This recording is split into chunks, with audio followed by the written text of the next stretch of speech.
السلام علیکم، یہ چائنا ریڈیو انٹرنیشنل کی اردو سروس ہے۔ بیجنگ اسٹوڈیو سے اب تک کی اہم خبروں کے ساتھ میں ہوں اعتصام الحق۔ سب سے پہلے اہم خبروں کا خلاصہ۔ چین ہنڈوراس آزاد تجارتی معاہدے پر مذاکرات کا پہلا دور۔ اقوام متحدہ کی روس یوکرین تنازع میں کلسٹر گولہ باری کے استعمال کی مخالفت۔ جاپانی عوام سمیت افریقی ممالک کے لوگ بھی جوہری آلودہ پانی کے سمندر میں اخراج کے جاپانی منصوبے کے خلاف ہیں۔ اب خبریں تفصیل کے ساتھ۔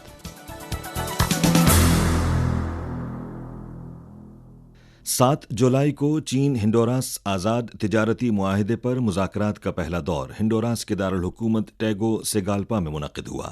فریقین نے مذاکرات کے مجموعی مقاصد، ذمہ داریوں اور اگلے اقدامات پر تفصیلی مشاورت کی اور وسیع تر اتفاق رائے حاصل کیا۔ ہنڈوراس نے کہا کہ وہ چین کے ساتھ اپنی پالیسیوں کو ہم آہنگ بناتے ہوئے چین کو مزید مصنوعات کی برآمدات کے فروغ اور ہنڈوراس کی برآمدی مصنوعات کی اضافی قدر اور کلیدی صنعتوں کی پیداواری صلاحیت میں اضافے کا خواہاں ہے۔ ہنڈوراس اپنے اسٹریٹجک ترجیحی منصوبوں میں شمولیت کے لیے چینی کاروباری اداروں کا خیر مقدم کرتا ہے۔ یاد رہے کہ رواں سال کی 26 مارچ کو چین اور ہنڈوراس کے درمیان سفارتی تعلقات قائم ہوئے تھے اور 4 جولائی کو دونوں ممالک نے آزاد تجارتی معاہدے پر مذاکرات شروع کرنے کا اعلان کیا تھا۔ China national railway group company limited کے مطابق رواں سال کی پہلی شش ماہی میں چین میں ریلوے نے 304.9 بلین یوان کی فکسڈ اثاثوں کی سرمایہ کاری مکمل کی، جو گزشتہ سال کے مقابلے میں 6.9% کا اضافہ ہے۔ اس اضافے کی وجہ سے چین میں اندرونی طلب کی وسعت، معاشی ترقی کے استحکام اور عوام کے معیار زندگی کے تحفظ کو مدد ملی ہے۔ چائنا ریلوے گروپ کے متعلقہ محکمے کے حکام کا کہنا ہے کہ رواں سال کی پہلی شش ماہی میں چائنا ریلوے گروپ نے چین کے 14ویں 5 سالہ منصوبے میں طے کردہ بڑے ریلوے انجینئرنگ منصوبوں پر توجہ مرکوز کرتے ہوئے جدید ریلوے انفراسٹرکچر سسٹم کی تعمیر کو تیز تر کیا اور متعدد کلیدی منصوبوں میں نئی پیش رفت حاصل کی۔ متعدد اہم منصوبوں کے ابتدائی کام میں تیزی لائی گئی اور 8 منصوبوں کے لیے فیزیبلٹی اسٹڈی کی منظوری دی گئی۔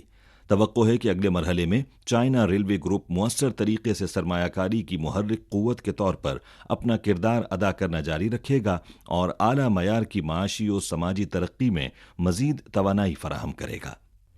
8 جولائی کو تھائی لینڈ کے شہر بینکاک میں منعقدہ اولمپک کونسل آف ایشیا کے 42ویں اجلاس میں شمال مشرقی چین کے شہر ہاربن نے اولمپک کونسل آف ایشیا کی ایگزیکٹو کمیٹی کی رائے شماری کے ذریعے 2025 میں 9ویں ایشیائی سرمائی کھیلوں کی میزبانی کا حق حاصل کر لیا۔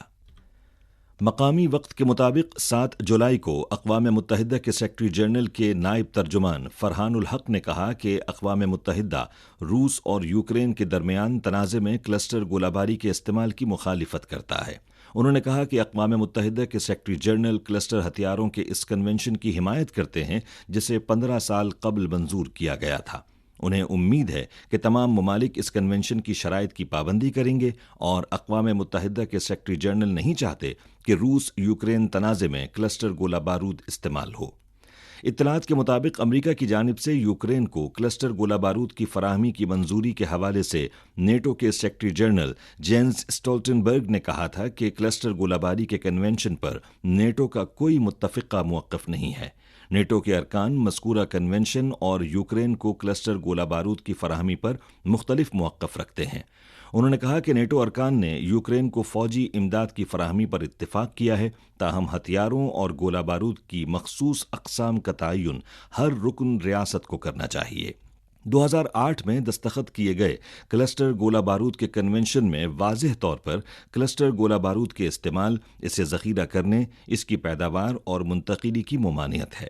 اب تک 120 سے زائد ممالک اس کنونشن پر دستخط کر چکے ہیں، تاہم امریکہ سمیت نیٹو کے 8 رکن ممالک نے ابھی تک اس پر دستخط نہیں کیے۔ مقامی وقت کے مطابق 7 جولائی کو اقوام متحدہ کے سیکرٹری جنرل اینٹونیو گوتریس کے دفتر سے بحیرہ اسود کے خوراک کے معاہدے اور مفاہمت کی یادداشت کے حوالے سے ایک بیان جاری کیا گیا، جس میں اس معاہدے پر مکمل طور پر عمل درآمد جاری رکھنے پر زور دیا گیا۔ بیان میں کہا گیا ہے کہ روس اور یوکرین کے درمیان 2 معاہدوں پر عمل درآمد کی وجہ سے خوراک کی عالمی قیمتوں میں کمی کا سلسلہ جاری ہے، اور اس وقت یہ گزشتہ سال مارچ کی تاریخی بلند ترین سطح سے 23% کم ہے۔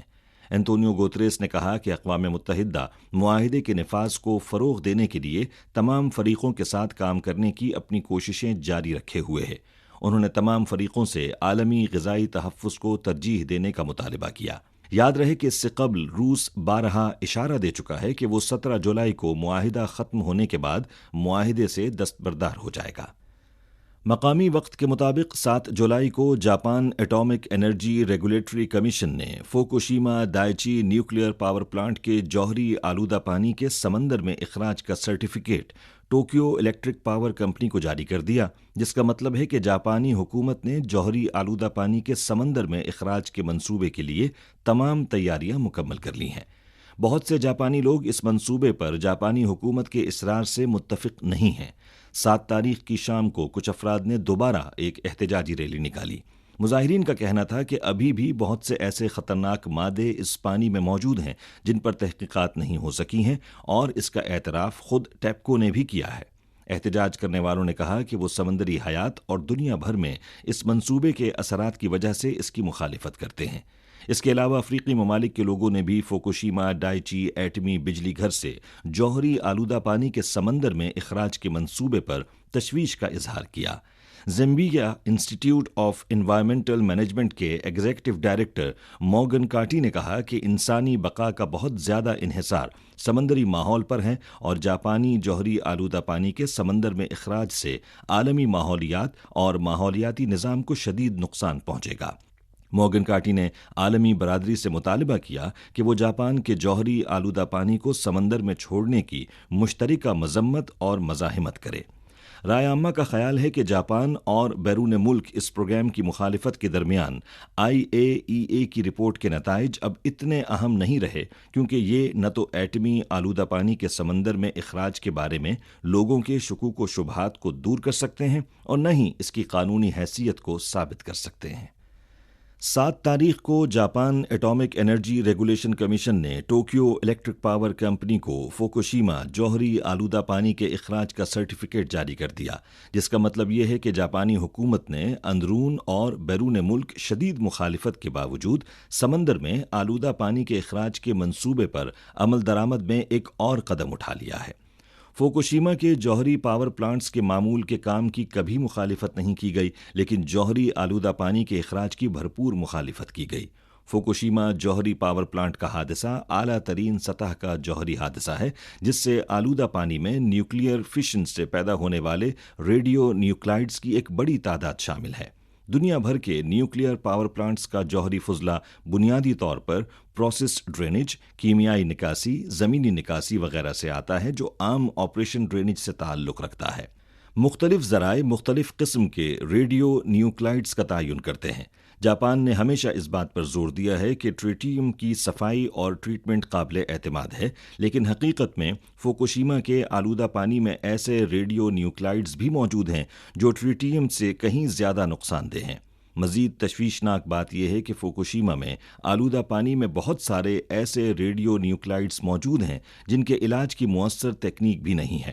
جاپان کے اپنے اعداد و شمار کے مطابق جاپان کے زیر استعمال ملٹی نیوکلائڈ ٹریٹمنٹ سسٹم ALPS کے ذریعے ٹریٹڈ جوہری آلودہ پانی کا تقریباً 70% اخراج کے معیار پر پورا نہیں اترتا، اور اسے دوبارہ صاف کرنے کی ضرورت ہے۔ انٹرنیشنل ایٹامک انرجی ایجنسی کی ایک حالیہ جائزہ رپورٹ میں بھی تسلیم کیا گیا ہے کہ ALPS جوہری آلودہ پانی سے تمام ریڈیو نیوکلائڈز کو دور نہیں کر سکتا۔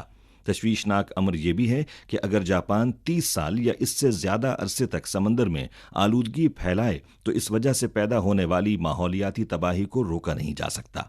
یہ ایک حقیقت ہے کہ کسی کی حمایت اور کسی بیان سے جاپان جوہری آلودہ پانی کو عام پانی میں تبدیل نہیں کر سکتا، اور نہ ہی وہ انسانیت کو جوہری پھیلاؤ کے خطرے سے دوچار نہ کرنے کی اپنی ذمہ داری سے بچ سکتا ہے۔ اہم خبروں کا خلاصہ ایک بار پھر۔ چین ہنڈوراس آزاد تجارتی معاہدے پر مذاکرات کا پہلا دور۔ اقوام متحدہ کی روس یوکرین تنازع میں کلسٹر گولہ باری کے استعمال کی مخالفت۔ جاپانی عوام سمیت افریقی ممالک کے لوگ بھی جوہری آلودہ پانی کے سمندر میں اخراج کے جاپانی منصوبے کے خلاف ہیں۔